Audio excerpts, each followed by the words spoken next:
not quite put them away because there's still a little bit too much time. Right. But I mean, the end of the series, assuming no rain outs, and it doesn't look like they're supposed to be getting rain, they're either going to be a half game back, a game and a half up, or 5.5 up. Or 4.5. Sorry. And no, 5.5. That was right. Because if they win all three, they'll gain 3 games on them. It's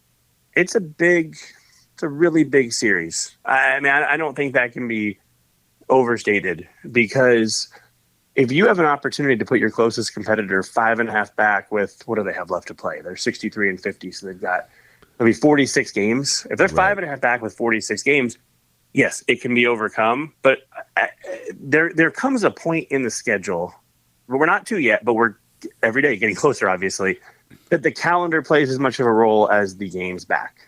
And eventually, the more space you can put in now, the quicker that time comes. So really, really important series. They've got their guys on the mound too, which is a plus. I mean, they've got Singer, Lugo, and Reagans out there. So second straight series when they've played the Red Sox that they haven't had to face Tanner Houck. Yeah, that too, which is it's all worked out really well for them. It did not work out so well in Boston because Lugo and Singer both had pretty rough starts, but they have a chance, and they're good at home. Obviously, we know that. This is a really big opportunity for them. They need to win 2 of 3. I think that's kind of the minimum expectation here, because you don't want to let them. Obviously, you don't want to let them take the lead, but you don't want to get them within 2 games. You want to keep them at least 3 games back, and 2 of 3 puts them 3.5 back. I think that's really important here, and they everything is set up for that to happen. So that's a plus for the Royals. Just before we let you go, what are you thinking about the lineup right now? They can't really seem to find a leadoff hitter. They put the red-hot Freddie Fermin in the leadoff spot, and he immediately goes 0 for 5.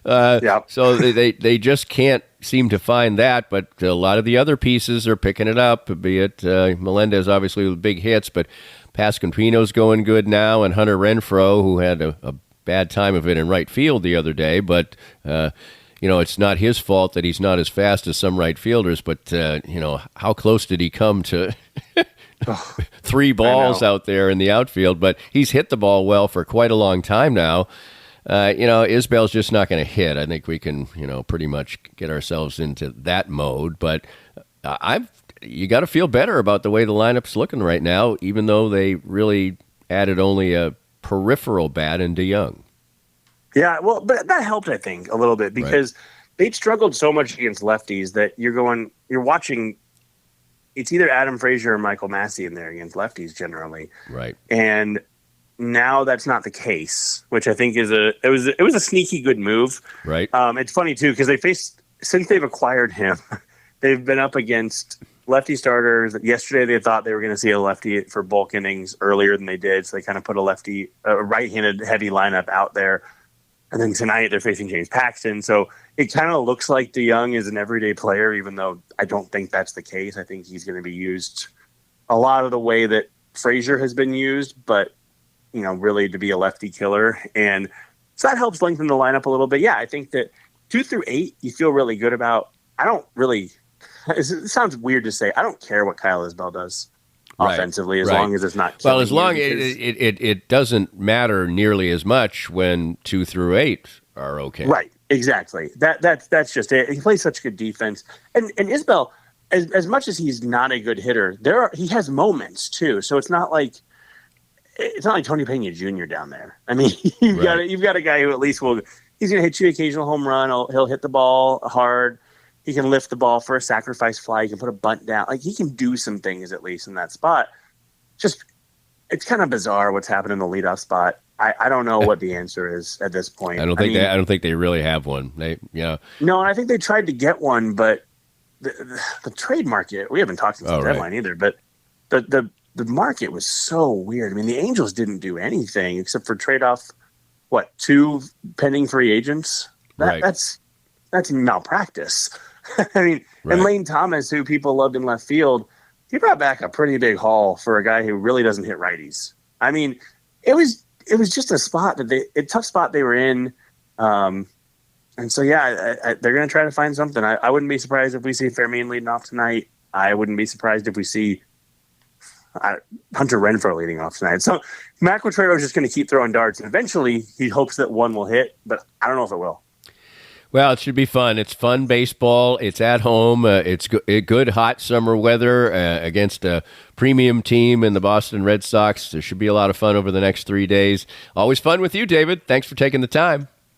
Absolutely. Thanks, Danny. We'll go around the rest of baseball coming up next, and we've got the Olympics and all kinds of cool stuff. Kansas City Chiefs, all straight ahead. It's Monday Musings, Danny and Friends Sports Wrap, presented by ASFCA. More of Danny's Reasonably Irreverent podcast after this.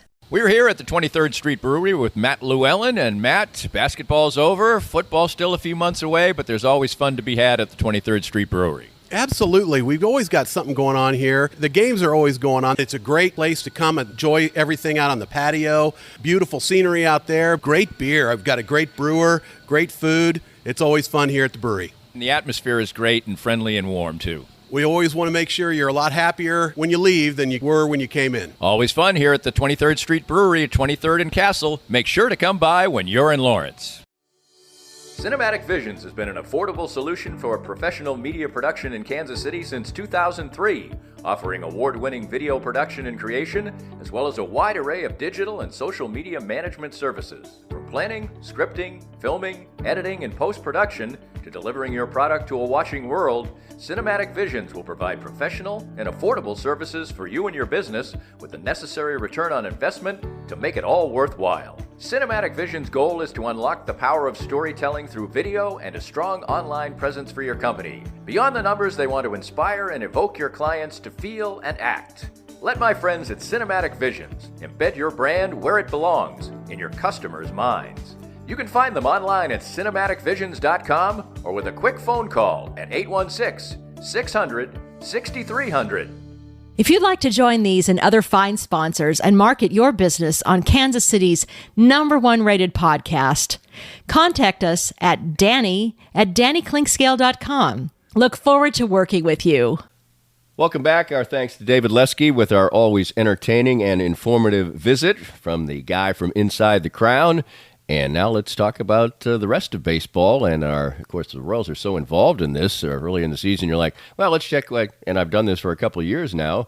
I've done the baseball roundup, and a lot of times they do that because the pennant races don't mean that much to Royals fans. Well, they do now, so they're probably a lot more familiar with what's going on in baseball than they have been the last few years when they might just have been focused on the Royals' woes or maybe not even focused on that. But in the American League, the Orioles have regained some footing, and so have the Yankees, and those two are in a flat-footed tie in the American League East. Orioles have won 6 of their last 10. Yankees have won 7 of their last 10 after a long, long fallow period for them, and they are fighting it out at the top, and that seems to have maybe readjusted. Whichever team doesn't win the East is getting more and more certain of having the first wild card and the home advantage for that particular series. The Royals still mathematically would be able to flag that down maybe, but right now that seems a little bit more of a hope than a potential. The Red Sox are splitting games right now, and that allows the Royals to pick up some ground on them. Big series, as we talked about with David, coming up with the Red Sox head-to-head and trying to solidify their wild card position. The amazing Tampa Bay Rays sold off a lot of players at the deadline, and so what do? They go out and keep on winning games, and they are right in the wild card mix, 3 games over 500.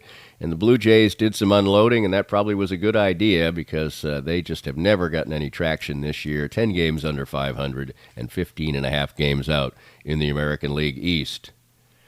The Guardians dropped a couple over the weekend against the Orioles, but they had gotten back into a good groove before that. They've won 6 of their last 10 overall. 4.5 game lead over the Twins, who have won 4 straight games, and that has kept the Royals at bay, just a half game behind the Twins and 5 games behind the Guardians. And the Royals, of course, as we mentioned, starting that big, tough stretch, starting with the Red Sox game tonight.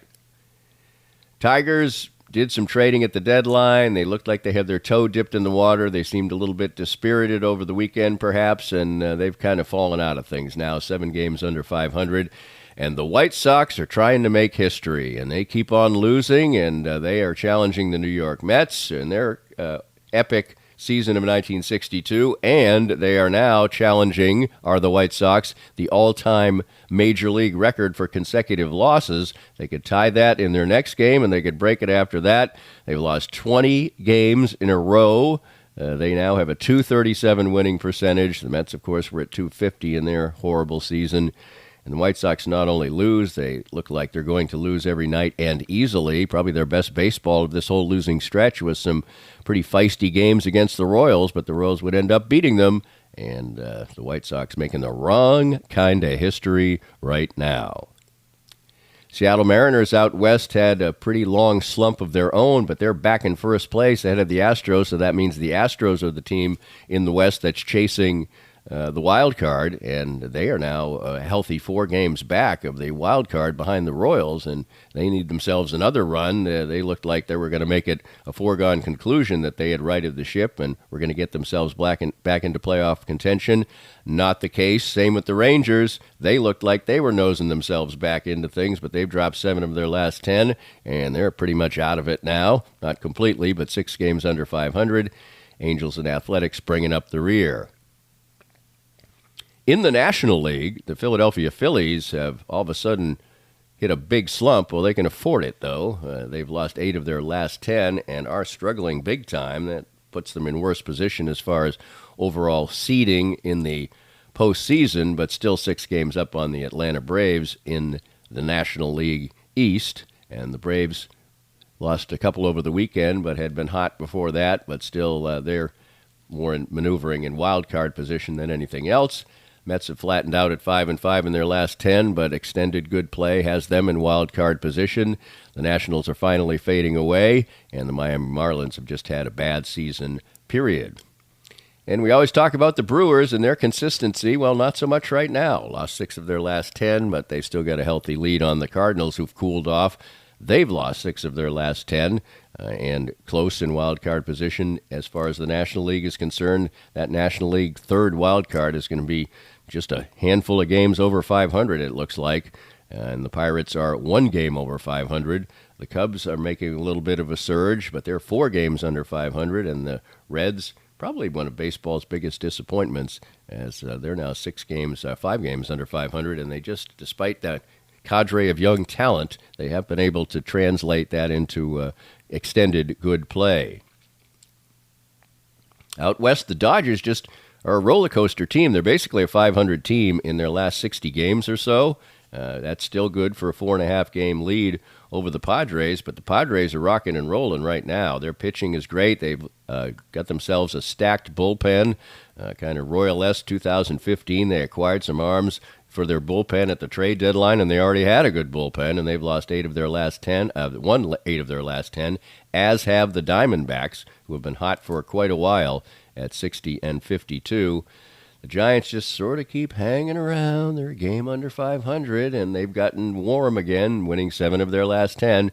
And one of baseball's handful of not-so-good teams are the Colorado Rockies, 41 and 72 on the season, and dead last in the National League West. Well, in my world, important golf tournaments are important to me and important to my wife, too. She likes the big golf tournaments, and we enjoyed some scintillating golf, to say the least, in the Men's Olympic Championships, and it was riveting theater. It looked for the first half of the day like Jon Rahm was going to be in coronation mode as he got himself all the way to 20 under par and a 4-shot lead, and that was after 10 holes. So he had 8 holes to go. He was on what would prove to be what would have been the winning score, and then he just fell apart. Completely fell apart. And Tommy Fleetwood made a couple birdies. Lo and behold, they're tied. Then it looks like Scotty Scheffler, world number 1. Well, he's kind of out of things. He's at 14 under par, and I'm thinking to myself, okay, well, we don't have to worry about Scotty this week. Wrong. He throws up a 29 on the backside, catches and passes everyone, and Fleetwood and Matsuyama can't quite catch him, but they can get themselves onto the medal stand. And one person who couldn't was Rory McIlroy, who birdied 5 holes in a row to start the back 9 and then dunked one in the water, and he was right in contention.